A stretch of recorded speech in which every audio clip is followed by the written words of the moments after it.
This is the WRDN Morning Farm Report. I'm Brian Winnekins, and joining us today, Wisconsin 3rd District Congressman Ron Kind. We're going to talk about the COVID-19 relief package that was recently signed by President Biden. Thank you to our newsmaker sponsors, including Compeer Financial, Animal Wellness Center of Buffalo Valley, Annabis Silo, Osteoplastics, Synergy Co-op, A&J Agronomy, and Wisconsin Farmers Union. And Congressman Kind, I guess for agriculture, I know we're going to have some extensions of some of the food programs and the SNAP eligibility.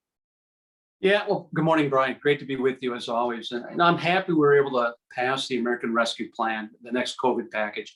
I wish it had received more bipartisan support. I don't quite know why we didn't, because this was all based on feedback we were receiving from folks back home, the challenges, the struggles they were still having, difficulty paying bills, those who are still unemployed because of the coronavirus, healthcare providers needing help, making sure our teachers get inoculated and they're safely returning kids to the classroom. All of this was just the feedback that we were hearing, and it's reflected in this package. But there are important agriculture provisions too on the extension of programs, the P3 program, Paycheck Protection, for instance, making sure our family farmers still qualify and that the loan forgiveness is as easy and seamless as possible. The Food in the Box program too, for the nutrition needs. That's a win-win for agriculture as well as feeding hungry America today. And even some of the water issues too that is in our backyard, in our community, being addressed. So there's a lot in it, and it's going to take a while for all of it to roll out. Hopefully people will start seeing those $1,400 rebate checks being deposited in their account in a very short period. After having gone through it twice previously, this should work pretty quickly this time. Congressman, I know Senator Grassley and Senator Klobuchar, they're asking USDA to use those CCC funds for the renewable fuels industry. Of course, those CCC funds can be used pretty much, it's almost like a slush fund in a way with USDA. Yeah. How do we keep track of all of this? Well, I'm worried about that. And I know the easy tendency is just to go to, what looks like a slush fund and acts like a slush fund is a slush fund.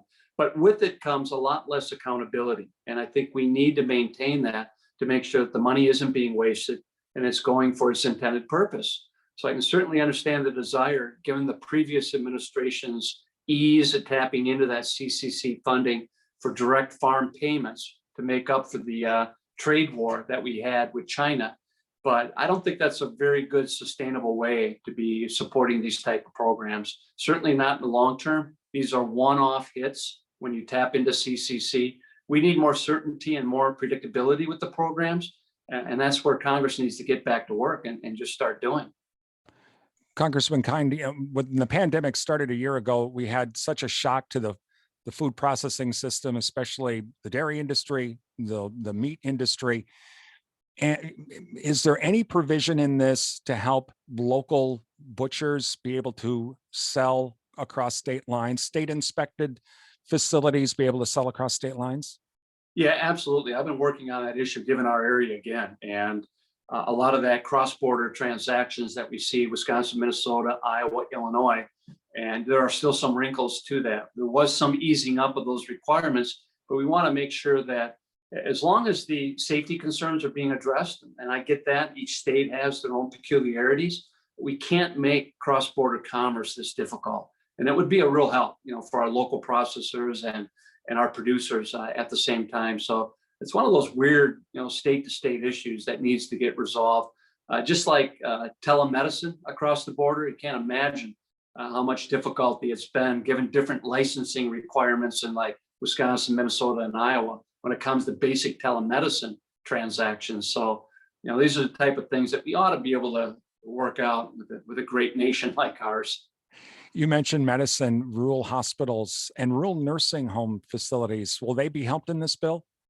Yeah, they are. A lot of the cleaning, disinfecting, PPE supplies, but I have to give them a lot of credit. They've really worked extra hard to get those shots in the arm with nursing residents and even staff now. And that's going to be important because this last year, and my dad's been in a nursing home in the La Crosse area, And so our family visits with them has been window visits. And he's 92 and hard of hearing, and just lacking that human contact has been really difficult for our long-term care residents. And they were the first priority of getting those shots in. And Wisconsin's really done a good job of ensuring that that happened. I'm also proud that our veterans are getting their inoculations as quickly and as efficiently as they. I just got off the phone with Karen Long, the new director at the Toma VA Health Clinic, and they're going gangbusters over there. I'm happy our teachers now have been prioritizing getting shots so we can fully open up these schools, and we need to as quickly as possible. So I'm just cautioning people, be a little bit more patient. Let's not let our guard down too fast and too much. These new variants are real and they're more potent, and we're so close to the finish line right now. And I'm encouraging everyone, when it's your turn in the queue, get vaccinated. They're safe, they're effective, they really do work. And that's going to be our salvation. I view it, Brian, as the good Lord throwing us a lifeline. We need to hold on to that lifeline and help them pull us to safety, along with our friends and neighbors. Everyone needs to be pulled to safety right now. Talking with Wisconsin 3rd District Congressman Ron Kind. Congressman Kind, one of the biggest concerns that Republicans had with this was obviously the cost, but there were a lot of talk about these last bills that were passed. That money hasn't even all been spent. Why don't we wait and use this or that money until we pass another one? And I guess, why didn't we wait? Well, those spending categories are already allocated for. It's only a question of timing for that money to go out. But this is new funding for different purposes. And, just a quarter of the cost of this recent bill was the rebate checks. And I didn't hear many Republicans complaining about that. And another quarter of it was, the inoculations, the production supply line for the vaccine. I didn't hear any of them complaining about that. I think one area that they had a dispute with that you can, argue about is state and local funding, because some states weren't impacted as bad. Yeah, there might have been some better targeting with it, but how do you draw the line that this community is worthy and not this community? So we had to narrow those provisions, but that was a big chunk of change too.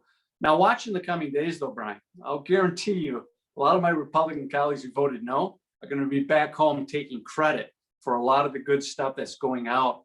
And it's going to be helping families that are struggling and helping our first providers. Just watch in the coming weeks. You're going to see a lot of that, even though they voted no on the bill. Congressman, there have been some news stories that there was a tax increase hidden in this bill. Do you know anything on that? Because you're on Ways and Means. Yeah, no, there isn't. In fact, one of the things that we got accomplished was a huge increase in the child tax credit.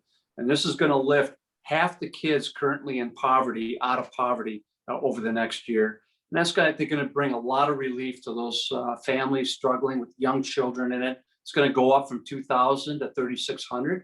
And, Senator Romney has been talking about this for some time. And I think that's going to go a long ways in dealing with families with children in it and the struggles that they faced throughout all this. Well, again, Congressman Kind, thanks for joining us today. Thanks, Brian. That is Wisconsin 3rd District Congressman Ron Kind. You're listening to the WRDN Morning Farm Report.